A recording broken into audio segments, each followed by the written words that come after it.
On the vast savanna, baboons are known as some of the most cunning and volatile creatures alive. However, the water represents a challenge that even their sharp wits cannot always overcome. In the face of nature's raw elements, pure intelligence often finds itself at a standstill. We observe the desperate measures these survivors take to navigate a world filled with danger. They stand as symbols of resilience, living constantly within the reach of apex predators. Their survival is anchored in social structures that are as complex as they are rigid. In this hierarchy, a sharp mind is often more valuable than mere physical strength. A lone baboon will always pause to survey the landscape before committing to a risky move. With 5-centimeter-long canines, a mature male is more than capable of defending his ground. At Ruaha National Park, life follows a rhythm that often seems to defy the laws of nature.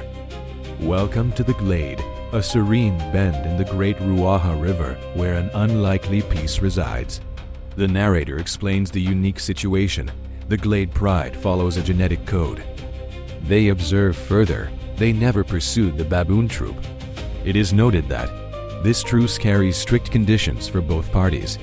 Ultimately, the Glade should naturally be a theater of high stakes.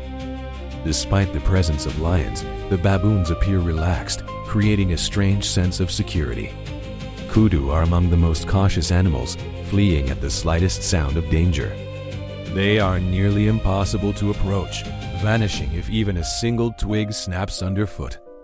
By remaining calm, the baboons act as inadvertent decoys, allowing predators to close the gap. When a kudu makes a misstep, it becomes a high-stakes hunt for the resting lions. A single greater kudu can provide over 100 kilograms of vital sustenance for the pride. While the lions feast, the baboons remain untouched. This reflects a Machiavellian level of intellect refined through generations of social maneuvering. In their world, social influence functions almost like a form of political currency. Each member knows their place in the hierarchy and will do anything to improve their standing. A large male baboon can weigh 40 kilograms, creating a dangerous mismatch for an inexperienced hunter. The narrator details the confrontation as the baboon stands off two legs. This forces a retreat. The young lioness must call for backup to the more seasoned lionesses. It becomes clear that the baboon is just a pretender. Then, it slips into the brush, biding its time. However, it lacks the raw strength to confront the entire pride directly. Nor can it easily take down the juvenile lions on its own. Retreating to the rocks, the baboon hears a familiar sound that changes the dynamic. A mother lioness is nearby, exhausted after giving birth. Her tiny cubs weigh only about 2 kilograms each. Baboons are opportunistic omnivores, and these fragile cubs are vulnerable. They are experts at identifying the weakest members of any group. As the main group moves on, one baboon remains behind, watching intently. He must remain hidden to avoid alerting the mother lioness. Without warmth or their mother's milk, the cub's cries will soon fall silent. The leopard presents the most formidable challenge of all, operating by its own unpredictable rules. The narrator highlights its reputation. This is the most incredible large cat on the planet. They describe its nature, a resilient survivor. They note its flexibility, unbound by any fixed menu. Finally, the leopard maintains an extensive selection of interests. Unlike with lions, baboons cannot use group tactics against this solitary and agile hunter. Smaller and faster than a lion, the leopard is a specialist in stealth. Nightfall is when this predator becomes truly dangerous, with baboons often appearing on its menu. Surviving the night is a tall order for creatures meant for the daylight. During the day, however, the baboons do not retreat so easily. Even when isolated, a single baboon can display surprising defiance. High levels of testosterone drive some males to confront predators directly. They won't back down from a female leopard or an inexperienced male. But a seasoned male leopard is a completely different threat. They possess the skill to throw an entire baboon troop into chaos. Research suggests that in daylight, the chance of a leopard successfully taking an adult baboon is slim. The narrator states the facts. The success rate for a leopard confronting an adult baboon within the troop is nearly zero. They explain, Barbonans make up less than 5% of a leopard's diet in most regions. This is because the price to pay is simply too high. Against big cats, baboons can often negotiate or fight their way out. But the crocodile is a different story. There is no negotiation once they strike. On solid ground, baboons are far too fast for a crocodile to catch. However, the Nile crocodile rules the water, waiting for those moments of distraction. A brief loss of focus is all a seeker needs to act. Their jaw strength is unparalleled, making any mistake fatal. The baboon troop stays nearby, hoping for any chance to shift the balance.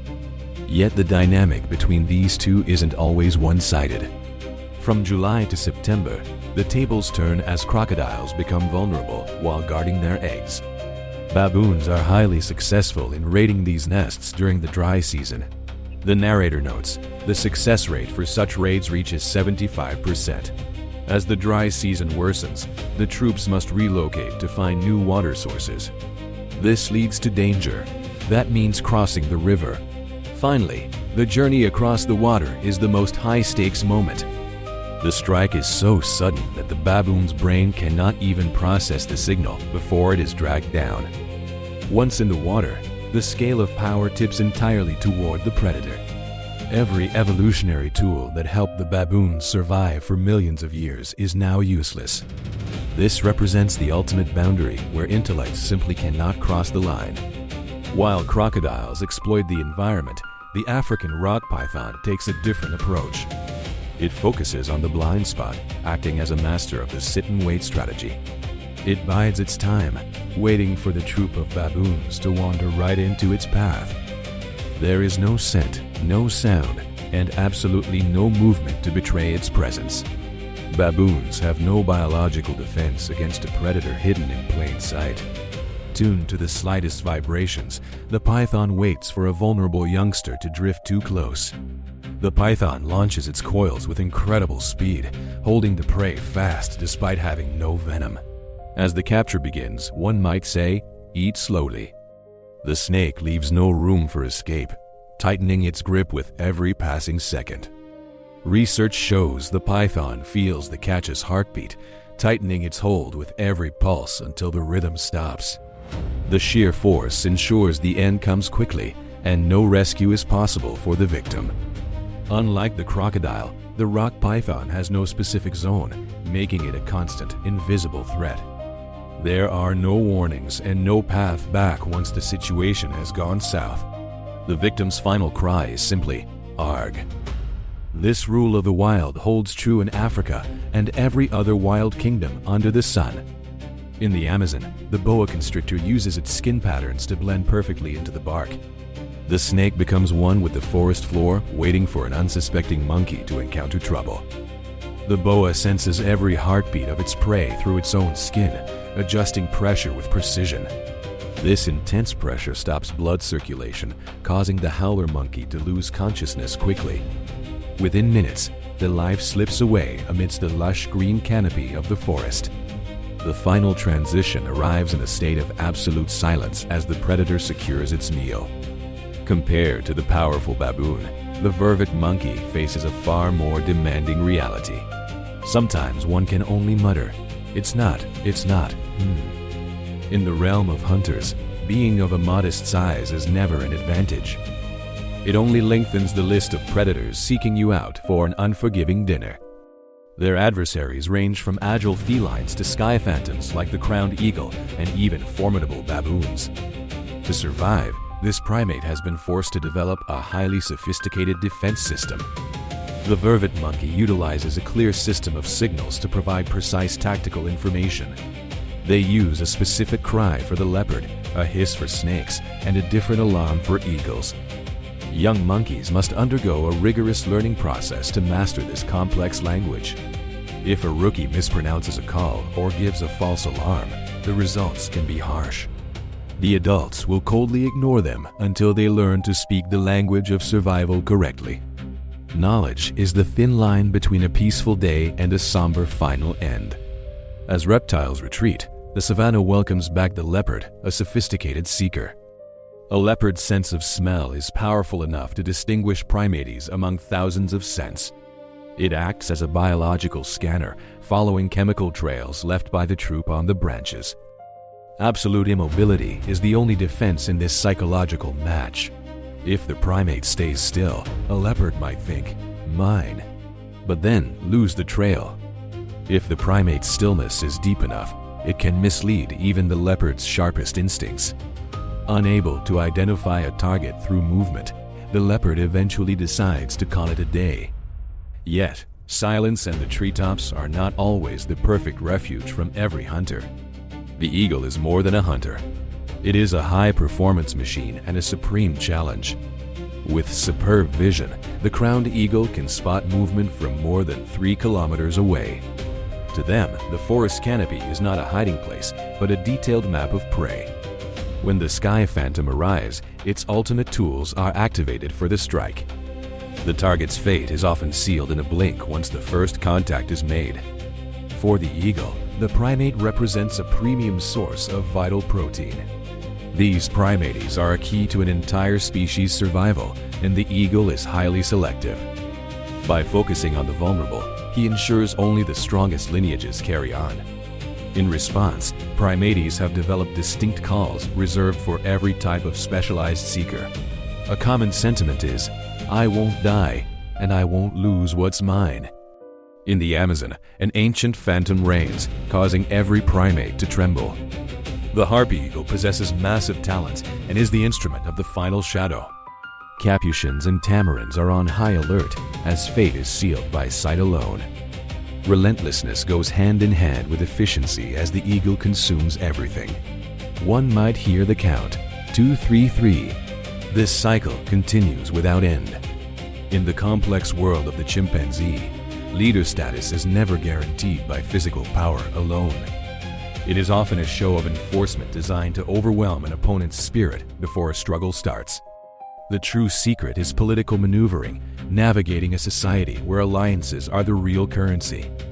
Leaders know how to recruit partners into strategic coalitions to unseat rivals and gain power. Every gesture in this environment is calculated, and every quiet moment can hold the seeds of rebellion. It is a never-ending game of thrones where coordination is the key to survival and dominance.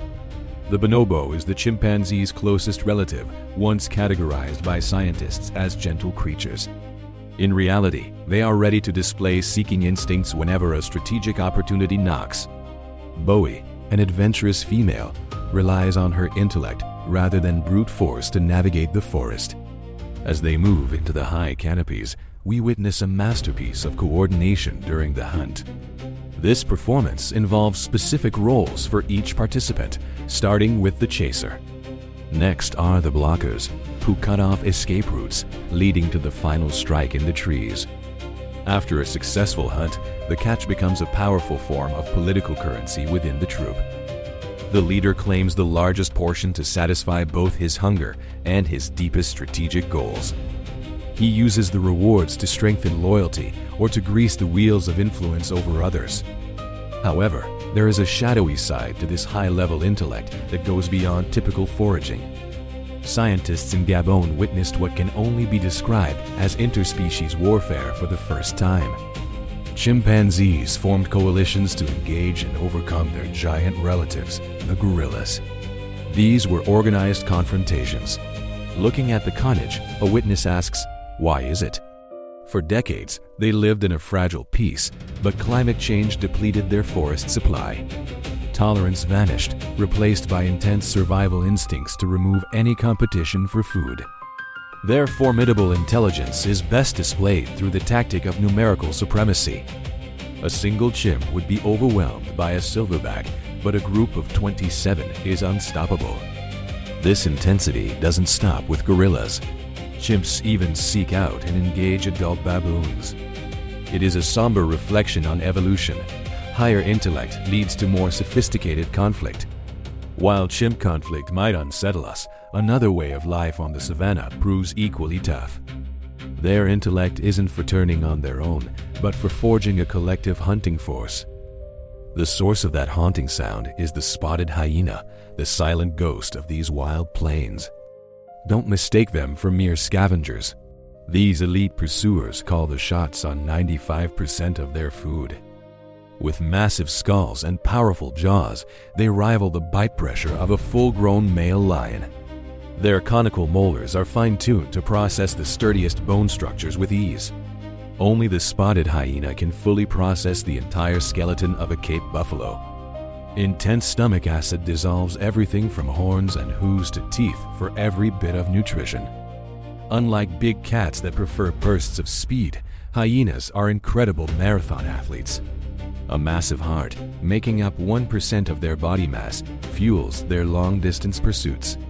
They trail prey at 60 kilometers per hour until the opponent finally gives in to exhaustion. In the chaos of the hunt, a high-pitched cackle erupts. Ha ha ha ha, you are not over there. Spotted Hyena Society operates under a strict matriarchal system with absolute power at the top. Even the lowest-ranking female takes precedence over any male in the group's hierarchy. Their social intelligence is on par with primates, allowing them to strategize and remember frictions.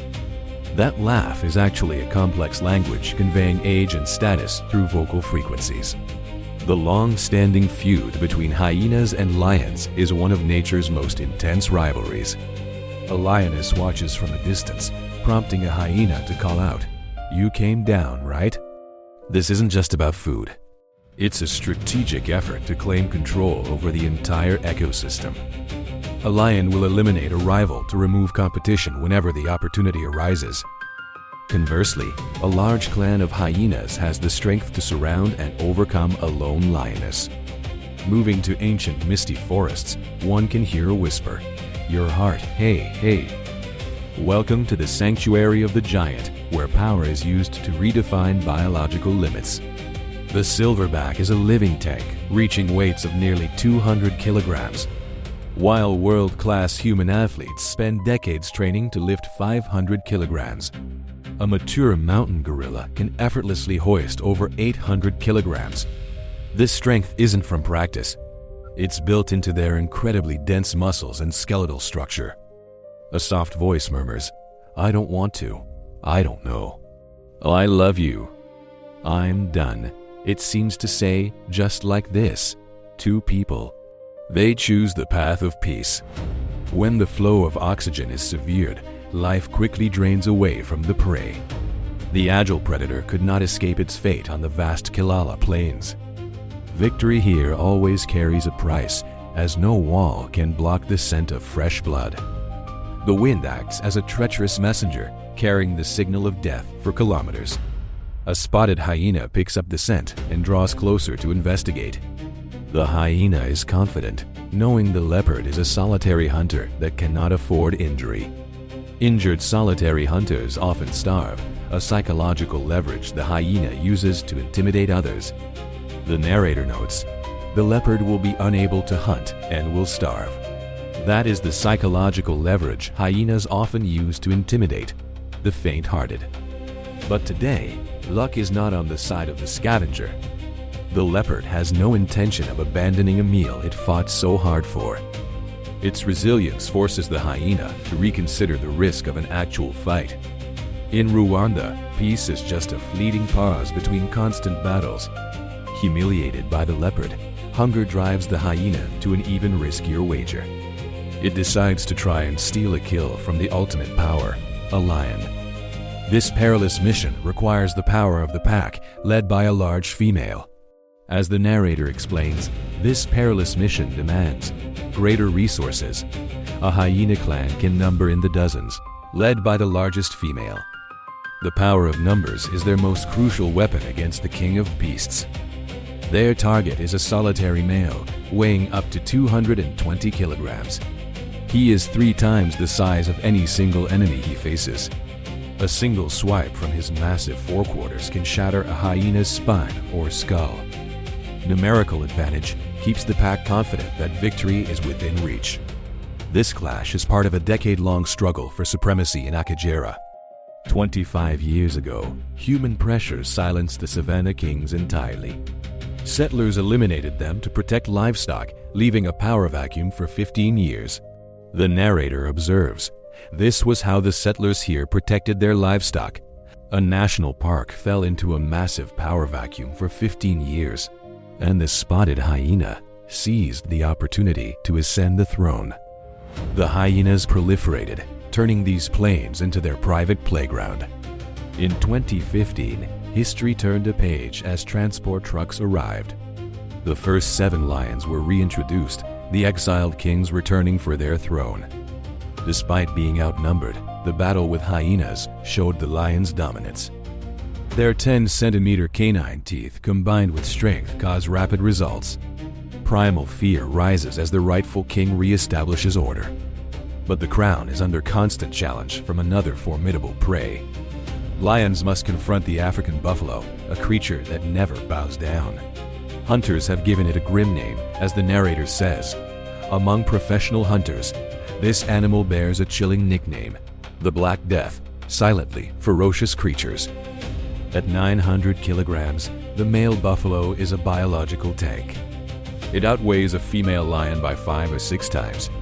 Lions rarely attack alone, needing sophisticated pack tactics to succeed. The buffalo's neck skin is thick, acting like a natural layer of armor. Fangs and claws struggle to penetrate this biological Kevlar during the hunt. Buffalo herds create a living fortress that covers the entire grassland. Their most terrifying weapon is a pair of horns fused at the base. Known as the boss, this solid shield of bone is used with deadly effect. This is the brutal reality where new scars teach lions a very harsh rule. As the narrator notes, this is the brutal reality of survival in Rwanda. New scars have deeply etched a harsh rule into the minds of the lions. The apex predator does not always emerge victorious. Leaving the plains behind, the terrain changes dramatically to the west. The majestic Mutumba Hills form the backbone of this national park. This rugged landscape is a potential death trap for unwary predators. A leopard ventures here to avoid the competition from lions and hyenas. Rising over 1,800 meters, the terrain challenges those used to flat ground. The leopard spots its target, a small klipspringer antelope.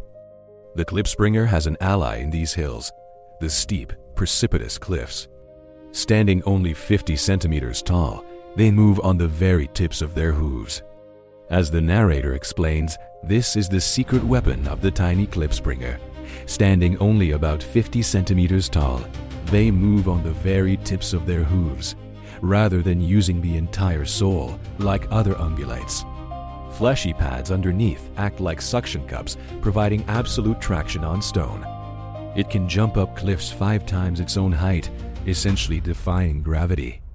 The leopard is left behind, frustrated by nature's incredible adaptations. Hunger won't let the cat give up. As night falls, it hunts a different prey. Olive baboons are the loudest residents here, and they are now in danger. The leopard's eyes have a reflective layer that absorbs 6 times more light. Primates must sleep on high branches to avoid an ambush they cannot see. However, the leopard is a master climber, perfectly suited for this vertical hunt. In the total darkness, the power dynamic is skewed heavily in the cat's favor. At dawn, the situation changes instantly. The baboons are no longer helpless. Empowered by daylight, the baboons launch a coordinated counterattack. Mobbing by the baboon alpha males can be fatal for a solitary leopard. The narrator states, the baboon's tactic, known as mobbing, has worked. The leopard is a flawless assassin, but it possesses a fatal weakness. It is alone. A single wound could end its ability to hunt, sentencing it to starvation. The calculus of survival forces a retreat from the aggressive primates. Wise leopards stash previous kills in isolated trees to guard against failure. Muscles allow them to hoist prey twice their body weight 10 meters high. Unfortunately, lions have discovered the cache and prove they can also climb. As the narrator notes, but unfortunately, the lions have discovered this tree. Contrary to popular belief, the king of the savanna can climb trees proficiently. Lions usually avoid the Murumber Hills to save energy. Climbing these steep slopes burns calories too quickly. Only cast-out nomadic males wander through this rugged corridor. In this terrain, they hunt for leopard kills stashed in trees.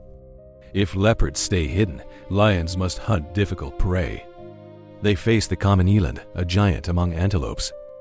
Despite its massive weight, the eland is incredibly agile. The narrator notes, but that massive frame cannot stop them from performing spectacular leaps from a standstill without any run-up. The eland can clear heights of up to 3 meters.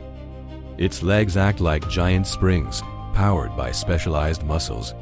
When cornered, this dancer turns into a fierce gladiator. A single rear kick can easily shatter a lion's skull. The white-backed vulture waits for the hunt to end to clean up. These birds are masters of aerodynamics, rarely flapping their wings. They ride thermal columns up to 3,000 meters high.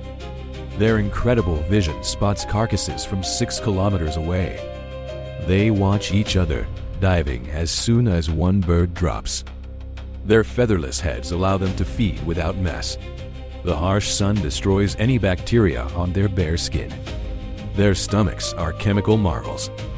The documentary explains, the stomach of a white-backed vulture is an extremely acidic environment with a pH of approximately 1.0. This environment is so harsh, it can dissolve bone. They render viruses like anthrax and cholera completely harmless. By eating carrion, they stop the spread of disease. A flock can strip an entire carcass in just 20 minutes. Often too heavy to fly, they must rest after gorging. Despite their utility, these birds are now critically endangered. Poaching has led to the mass poisoning of their food sources. Acajara has become one of their final refuges. The roan antelope stands tall, weighing up to 300 kilograms. The narrator describes its spirit, but when it comes to aggression, no antelope surpasses them when facing a predator. The roan antelope is often ready to stand and fight. Their backward-curving horns are built for slashing, not stabbing. They instinctively drop to their knees to shield their throats. The area around their head becomes a lethal death zone. Many inexperienced lions have fallen to these powerful horns. Predators often decide the risk is simply too high. The narrator notes, even the strongest lions must think carefully before putting this animal on the menu. Often, the risk is simply too great. Roan herds operate under a strict matriarchal system. The dominant male guards the territory and water sources. If a calf is threatened, the herd forms a defensive phalanx. Acajara is now one of the last strongholds for this species. They are selective feeders, preferring specific medium-height grasses. The well-drained slopes of the hills provide their ideal habitat. Deep in the south, the landscape shifts to ancient forests. This mysterious green labyrinth offers both shadow and silence. Hidden giants glide through the dense brush like ghosts. The eastern black rhinoceros emerges, a relic of prehistory. It stands as a powerful symbol of resurrection for Acajara.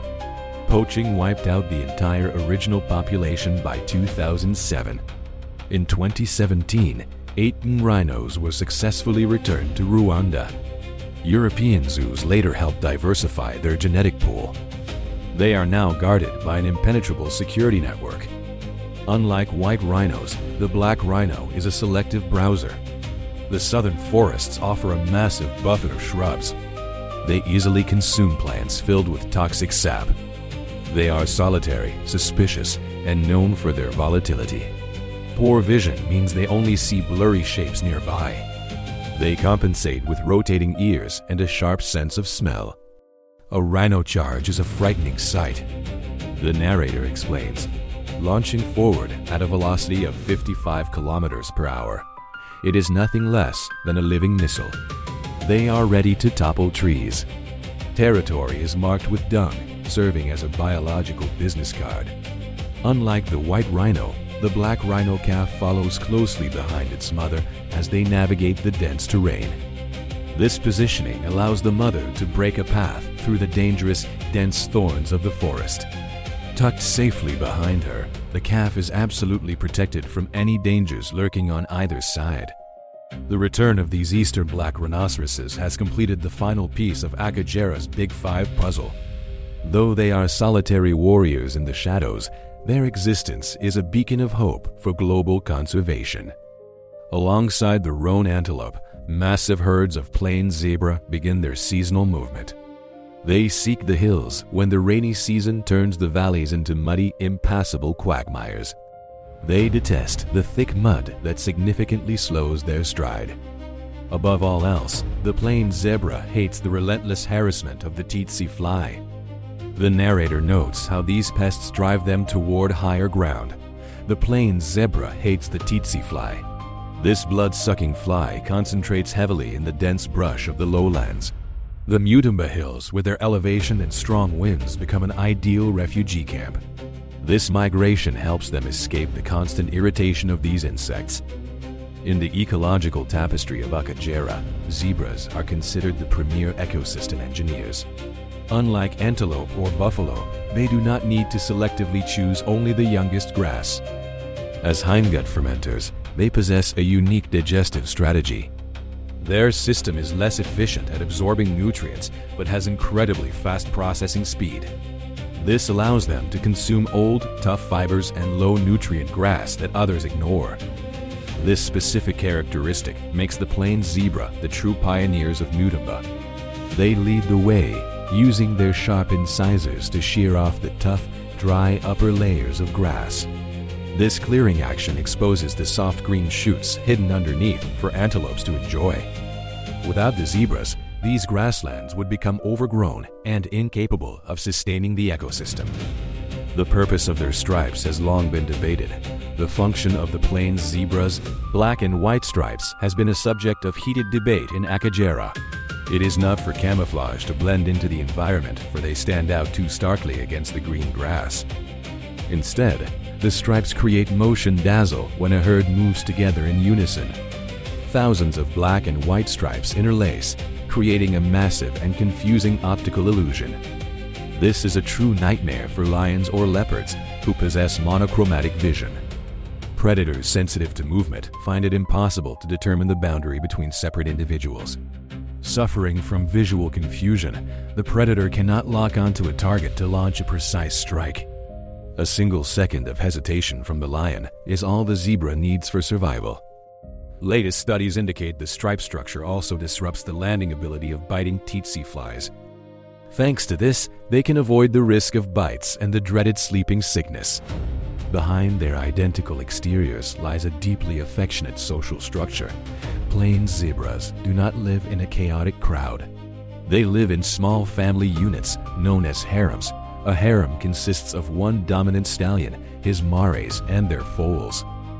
The bond between members is incredibly strong, reinforced through frequent social grooming. They lean against one another, using their teeth to gently nip partners' necks and shoulders. This removes parasites and reduces stress, maintaining harmony within the family unit.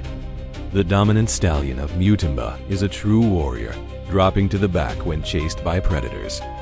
His weapon is a signature rear kick with force up to 3,000 pounds per square inch.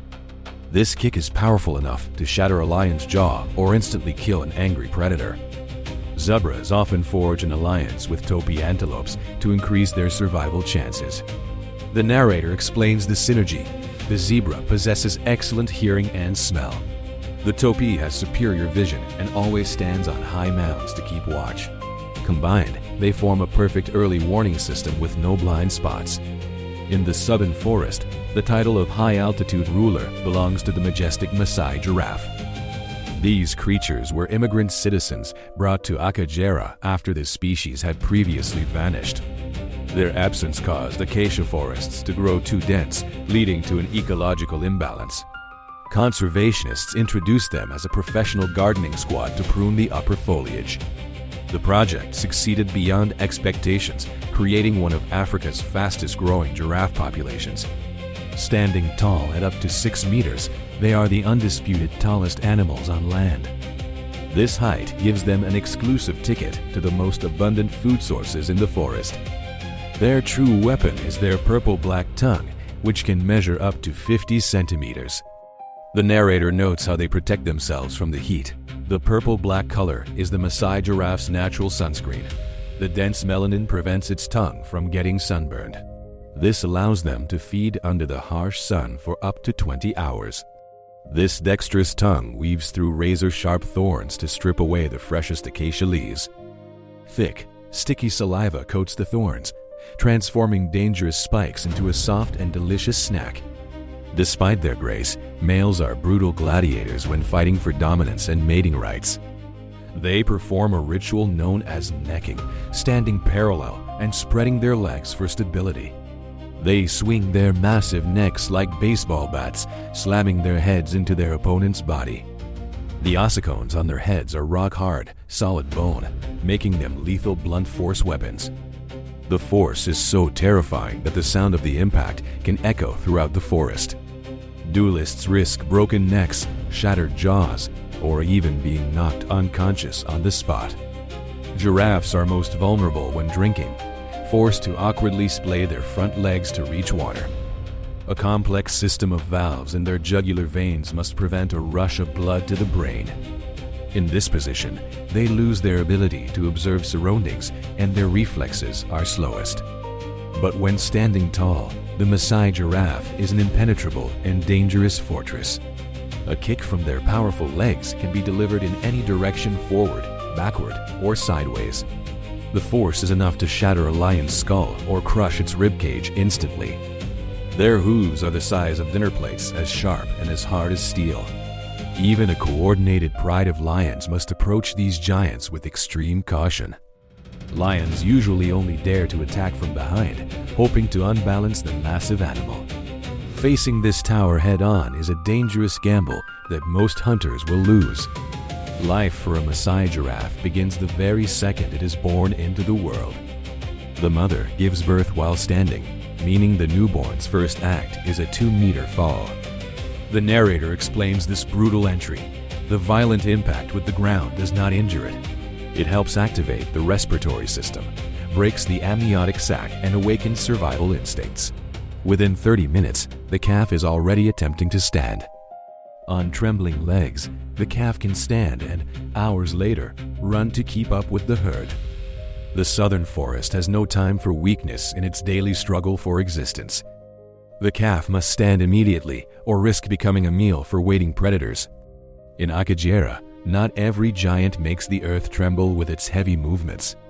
Some giants slither in absolute silence, ruling from the shadows of the precipitous swamps. The Central African rock python is the largest on the continent and among the world's biggest. The complex network of lakes and swamps in southern Akagera is a tropical paradise for them. They grow to monstrous proportions, reaching up to 6 meters and weighing over 100 kilograms. Their body is a massive coil of pure muscle hidden within the watery shadows. The intricate patterns on their skin are a masterpiece of camouflage, blending brown and olive patches. They become nearly invisible among rotting leaves and submerged roots, waiting for an unsuspecting victim. The narrator describes their hidden senses. Lining its upper lip is a row of heat-sensing pits. This organ acts as infrared goggles, allowing them to detect thermal radiation from prey in pitch-black darkness. This allows them to strike even in murky waters. They are masters of the ambush, lying motionless underwater for hours with only nostrils exposed. The patience of these cold-blooded hunters is infinite. They do not need to eat daily. But when they do eat, they strike with speed faster than a blink of an eye. Hundreds of sharp backward-curving teeth act like fishhooks, making escape for prey impossible. Immediately following the bite, they deliver their signature killing blow, sophisticated constriction of the victim's body. The Central African rock python is a master of patience and pressure. Its strategy is not just about stopping breath, but stopping the heart. Death arrives with a swift, brutal silence in the Akagera wetlands. The narrator notes the terrifying efficiency of this predator. Every time the prey exhales, the coil tightens a fraction. This mechanism cuts off blood flow, causing cardiac arrest before the victim even suffocates from lack of oxygen. Death comes quickly, silently, but brutally. Their diverse menu ranges from bushbucks and monkeys to large water birds. Extraordinarily, they are among the few who hunt young Nile crocodiles. It is a clash of kings where the larger often swallows the other whole. Their biology is a marvel, especially the way they consume their meals. Elastic ligaments allow their jaws to detach and widen for massive prey. Describing their feeding prowess, the narrator explains, this allows them to open their mouth up to 150 degrees, swallowing prey many times the size of their own head. A large meal can take weeks to digest. Since digestion takes so long, they avoid the risks of frequent hunting. They are also dedicated mothers, a rarity among the reptile species. A mother will coil around her clutch of up to 100 eggs. To keep them warm, she uses a technique called shivering thermogenesis. Her muscles twitch constantly to generate heat during the cold rains. She will fast and guard the nest for 3 months without food. Any intruder who dares to approach will face a fierce attack. In the dense forests of Akagera, the Cape bushbuck has perfected invisibility. As the narrator says, they do not need to be the fastest, nor do they need to be the strongest. They are masters of the art of concealment. The bushbuck's tactic is a visual game that tricks the brain. Their coats are masterpieces of camouflage, decorated with white spots. Under the canopy, these spots mimic filtering sunlight to hide them. The spots break up their outline, making them vanish even at close range. A bushbuck can disappear from sight from only 5 meters away. Unlike other antelope, these creatures are extreme individualists. They usually wander alone, which keeps their noise levels minimal. The narrator highlights their silent stealth. This lifestyle minimizes noise and attention. A single individual can move across a carpet of dry leaves without making a sound. However, this solitude comes with a very short temper. Males are fierce territorial defenders, showing no mercy to intruders. Their straight horns aren't for wrestling, but for stabbing. Measuring 50 centimeters, these sharp spikes deliver deadly strikes. They fight to win, taking down their rivals with precision strikes. When concealment fails, the bushbuck switches to its ninja mode. The narrator explains their unique escape style.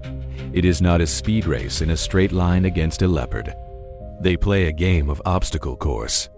The bushfox's body structure features an arched back and a rump higher than the shoulders. This design allows them to crouch and weave through thick thorns. Their thick skin protects them while predators are left behind. Water is another ally, as the bushbuck is a capable swimmer. They plunge into Lake Eema to reach safer marsh islands. On these islands, they find lush grass and few enemies. They are gourmet diners, selective about which leaves they eat. On their refined diet, the narrator says, they move softly, selecting specific young leaves, flower buds, fallen fruit, and herbs. This feeding habit forces them to be active at dawn and dusk, or even on bright moonlit nights. During the heat of the day, they remain motionless in thickets. Small and mysterious, the bushbuck is the soul of the southern forests. To be a great survivor, you don't need size, just invisibility. In contrast, the African bush elephant has no reason to hide. As the largest land animal, they possess incredible resilience. Their history in Akagera is both tragic and heroic. The narrator recounts their difficult past. By the mid-20th century, the elephants here were severely depleted. In 1975, a historic rescue mission took place. 26 calves, the orphaned remnants of hunting, were brought to Akagera. From those 26 survivors, a miracle has grown in Akagera. Today, over 130 individuals reclaim their dominance. Former orphans have become the patriarchs of the forest. These giants are the master architects of their environment. An adult needs 200 kilograms of food every single day. They act as machines of destruction, snapping massive branches. Discussing their role, the narrator says, this seeming act of vandalism is actually the key to life in the southern forest. By felling large trees, elephants crack open the canopy, allowing sunlight to reach the forest floor and stimulating the growth of fresh grass. Their trails become vital arteries for bushbucks and wild pigs. Lions also use these roads for easy travel through the jungle. After a long period of high alert, the vervet monkeys turn their attention to social grooming, which serves as a vital form of political currency. Lower-ranking monkeys offer their services to those higher up the ladder in exchange for essential protection within the group. Mothers frequently groom one another to solidify alliances, which ensures collective support for childcare, their silver-gray fur framing distinctive black faces. These primates stand out against the green canopy, acting as the forest's living sentinels ever watchful for danger.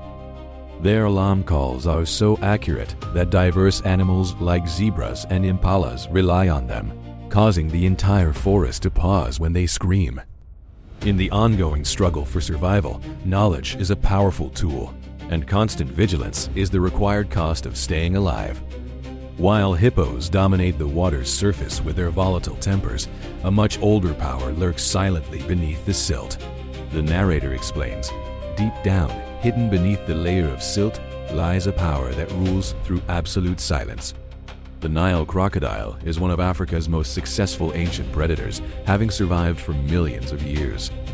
At Lake Eyama, you might see them sunbathing right alongside hippos, but this isn't a sign of friendship between species. It is a tense Cold War where the crocodile understands the risks of engaging with a powerful adult hippo. A hippo's hide is nearly impenetrable, and one powerful chomp could easily break the spine of any crocodile. An unspoken boundary exists where both giants generally avoid attacking one another to prevent mutual injury. However, this truce vanishes if a crocodile spots a stray calf, forcing hippo mothers to remain constantly alert. The mother hippo is always prepared to defend her young, yet the Nile crocodile remains a nearly perfect predator. These reptiles are biological powerhouses, utilizing tiny sensory pits along their jaws to detect their environment. Their sensitivity is 10 times greater than a human finger, allowing them to feel the tiniest ripple in the water. The narrator notes, in the murky waters of Lake Eyama, these senses allow them to detect the slightest vibration. Whether it's a swimming fish or an antelope on the bank, nothing escapes their notice before they unleash their bite. A crocodile's bite force can reach 3,700 pounds per square inch, dwarfing the strength of humans and even lions. Their jaws function like heavy industrial equipment, capable of instantly pulverizing bone, horn, or turtle shells. Because their teeth are for gripping rather than chewing, they rely on a horrific maneuver known as the death roll. Using a powerful tail for momentum, the predator spins its entire body to tear through muscle and snap joints. This force creates bite-sized pieces that the cold-blooded hunters can easily swallow. To stay cool, they rest on sandbanks with their mouths wide open. This gaping behavior is purely thermoregulation, not a threat, helping them avoid overheating in the African sun. Their slow metabolism allows them to go for months without food, lying perfectly still while their heart rate drops. The narrator explains, they can lie still at the bottom of the lake, slowing their heart rate to just a few beats per minute. They have infinite patience, waiting for prey to lower their guard before the killer instinct takes over. Yet, these armored killers are also the most dedicated mothers, protecting their eggs in sandpits for 3 months. Fasting the entire time, she will fight hyenas or monitor lizards to the death to ensure her offspring survive. When the eggs hatch, she carefully digs them out and carries her tiny babies in those same lethal jaws. By zeroing her bite force, she creates a safe cradle to transport them to the water for their first swim. It's a striking contrast between raw brutality and maternal care. But near the lake, another creature challenges the crocodile's reign. The Nile monitor relies on speed and cunning rather than pure power to survive in this swampy ecosystem. As Africa's largest lizard, it reaches 2 meters in length and functions as a highly versatile survival machine. Its most effective weapon is a flickering blue-purple tongue that tastes the environment for clues. Using the Jacobson's organ, it creates a chemical map of its surroundings, similar to the way snakes navigate. This allows the monitor to locate nests buried deep in the sand from hundreds of meters away. Crocodile eggs are their favorite food, sparking a million-year-old biological war between the lizard and the reptile. The moment a mother crocodile leaves to cool off, the monitor strikes like a special forces operative. The narrator explains, they operate like a special forces unit, using curved, sharp claws specialized for digging. They devour the nutrient-rich eggs with incredible speed, often finishing before the mother even returns. By destroying over half of all crocodile eggs each season, they act as a natural check on the crocodile population. What makes the monitor so hard to catch is its ability to swim like an expert using its paddle-like tail. They can hold their breath for an hour and scale trees to escape enemies or steal bird eggs with ease. In Akagera, the monitor reminds us that agility and opportunism can be more dangerous than simple brute strength. While lions rule the plains, the skies and waters of Lake Ayama belong to the haunting call of the African fish eagle. For many, this sound is the essential voice of Africa, echoing through the morning mist to mark its domain. Perched on dry branches, their brown bodies and stark white heads make them look like regal marble statues. With vision 4 times sharper than a human's, they can spot a tilapia from a height of dozens of meters. They even account for light refraction to pinpoint a fish's true location before locking onto their target. The eagle swoops down to snatch its prey from the surface, a maneuver requiring incredible precision. The narrator explains, they do not dive underwater like a kingfisher. They execute a technique known as surface snatching. Their feet are equipped with spiny pads that act like Velcro, ensuring the slippery fish cannot escape their grip. While they can lift nearly their own body weight, an oversized catch forces them to swim to shore. Using a strenuous butterfly stroke with their wings, they drag heavy prey through the water toward the bank. Despite their majesty, they are notorious bullies, often stealing catches from smaller birds like herons. Yet they are deeply loyal, practicing lifelong monogamy and singing love songs that echo across the wetlands. Nearby, a darker silhouette known as the marabou stork waits on the periphery, resembling a grim reaper. Guides often call this bird the Undertaker, owing to its ragged black cloak and somber appearance.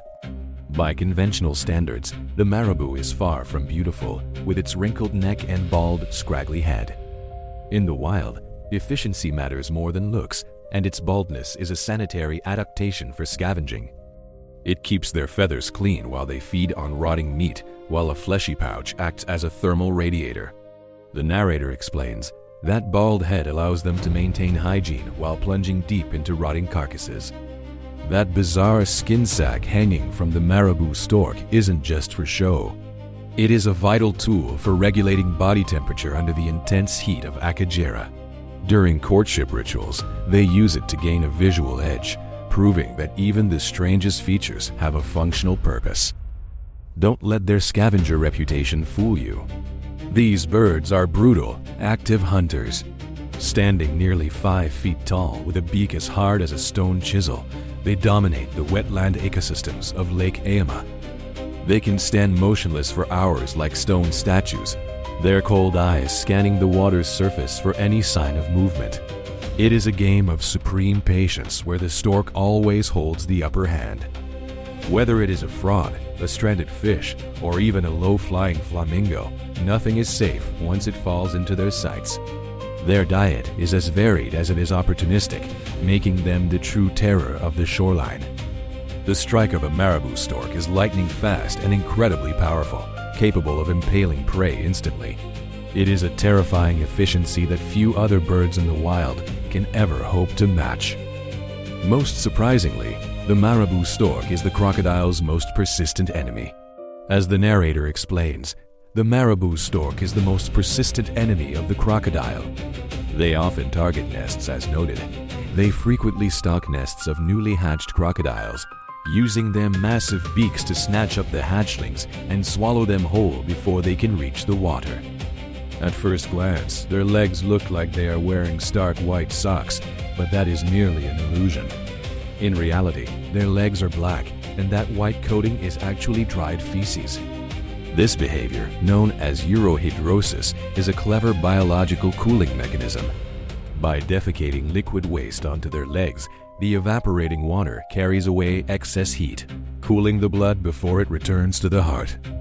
Beyond temperature control, the high acidity of the waste serves as a powerful disinfectant. It destroys bacteria and parasites as they wade through the muddy, contaminated waters of the marsh. The Marabou store completes the panoramic portrait of Akagera, joining the proud predators of the plains and the forest giants. They are the diligent, if unglamorous, cleaners of the swampy ecosystem. Every species, from the beautiful to the ugly, plays an irreplaceable role in this grand symphony of life. Akagera has truly revived, becoming a magnificent stage for nature's endless drama. We have just explored the most raw glimpses of the intellectual encounters between the primate kingdom and the elite seekers. The narrator reflects, "We have just explored the most raw glimpses of the intellectual and demanding encounters between the primate kingdom and the elite seekers." Then asks, which creature in today's episode gave you food for thought regarding the natural world? Specifically asking if it was the calculated stillness of the baboon troop at the glade or the rigorous power struggles of the chimpanzees.